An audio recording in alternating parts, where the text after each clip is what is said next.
Good day. I am the draft doctor, and today we're going to look at some basic fabrication principles, looking at the transverse connections in the sheet metal industry. Now, a transverse connection basically is what connects one length of duct or fitting to another. There are two types of connections. There's the transverse connection and there's the longitudinal connection. Transverse picks up the next piece of duct. The longitudinal seam or longitudinal connection will look after putting the fitting together, and we're going to look at all of that. Today's lesson, we're going to start talking about the S and drive connection.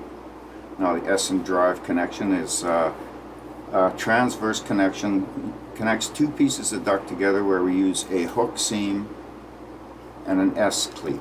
Now, the S cleat is simply a fabricated S shape that fits over top of the long side, generally, of the duct, and it accommodates the initial length of duct, and then the second length fits into it. Now, once that connection is made, the next section of duct will come like this, and it will have a hook turned on it, like that.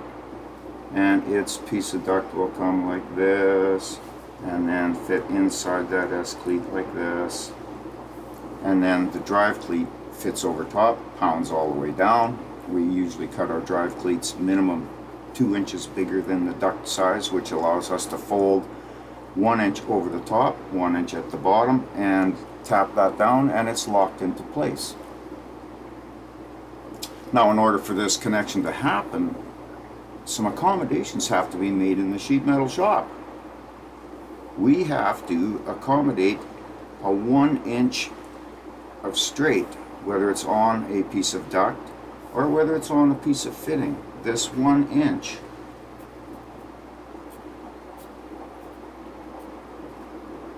is necessary for this all to take place. Now, it's important to understand when we're laying out an S and drive connection that we have a material length, we have a finished length, and a working length. Here's our finished length.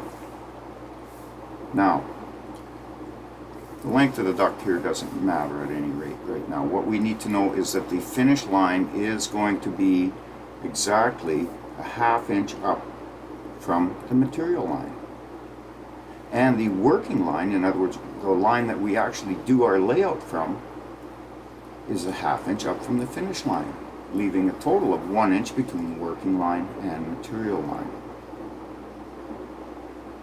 This will accommodate the next piece of duct that fits on and the hook, and it will allow us to put the fitting together using the longitudinal seam of a female Pittsburgh and a male Pittsburgh lock.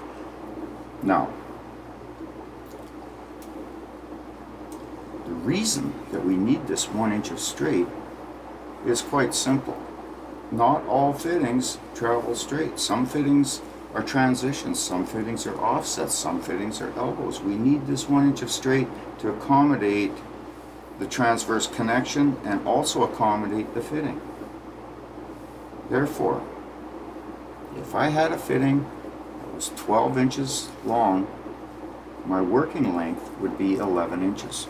1 inch short of that, and my material length would be 13 inches, 1 inch above that. So this is basically how the S and drive connection works. Now, if I'm going to cut a 12-inch piece of duct, I know I need 13 inches. When it comes time to laying out a 90-degree turn, like I have here, then things change a little bit. We still have our material line, we still have our finish line, and we're always going to have our working line. This is going to be common to any fitting that we ever make that has an S and drive connection. That's simple. What we look at when we're doing a turn is a radius now, a working radius. Now, the working radius is only going to be a ½ inch difference from the finish line. So if I had a finished radius of 6, I would have a working radius of 5.5. That's where I would swing my arc. The fitting will turn over the 5.5 inches. It becomes straight for the last inch. When the hook gets turned for the drive clip on the side, it brings the finished length down to 6. Now, in case you're not sure about how the Pittsburgh seam works, the Pittsburgh seam on any length of duct will have a 1/4 inch male Pittsburgh and a 1 inch allowance for the female Pittsburgh. Now, it's important that we talk about this because we need to know how much material needs to be removed when we notch for these. Now, the male Pittsburgh, or the female Pittsburgh is going to take up 1 inch. Therefore, we're going to notch out 1 inch and then a little 45-degree clip here, and what that does is helps the installer fit it into the S-clip on the drive, or on the job site.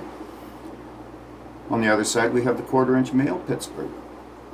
Now, this would get turned up 90 degrees, just when you're forming the duct. And here I've drawn a little piece of duct, and I've done a little profile of the Pittsburgh itself, and to show you how it works. So I've got 4 sides to the duct here.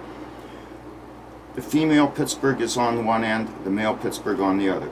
We simply tap the male Pittsburgh into the pocket of the female Pittsburgh and then pound it over to lock it in place.